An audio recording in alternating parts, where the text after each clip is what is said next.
Hi everyone. In today's tutorial, we will show you how to reschedule a meeting in Google Calendar when your plans change.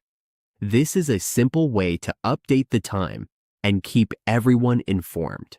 Let's get started. On your Google Calendar dashboard, let's say this is your meeting and you want to reschedule it.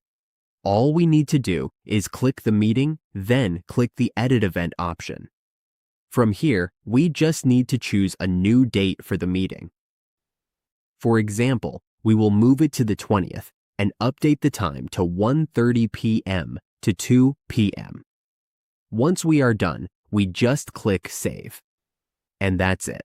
The meeting is now moved from April 18th to April 20th.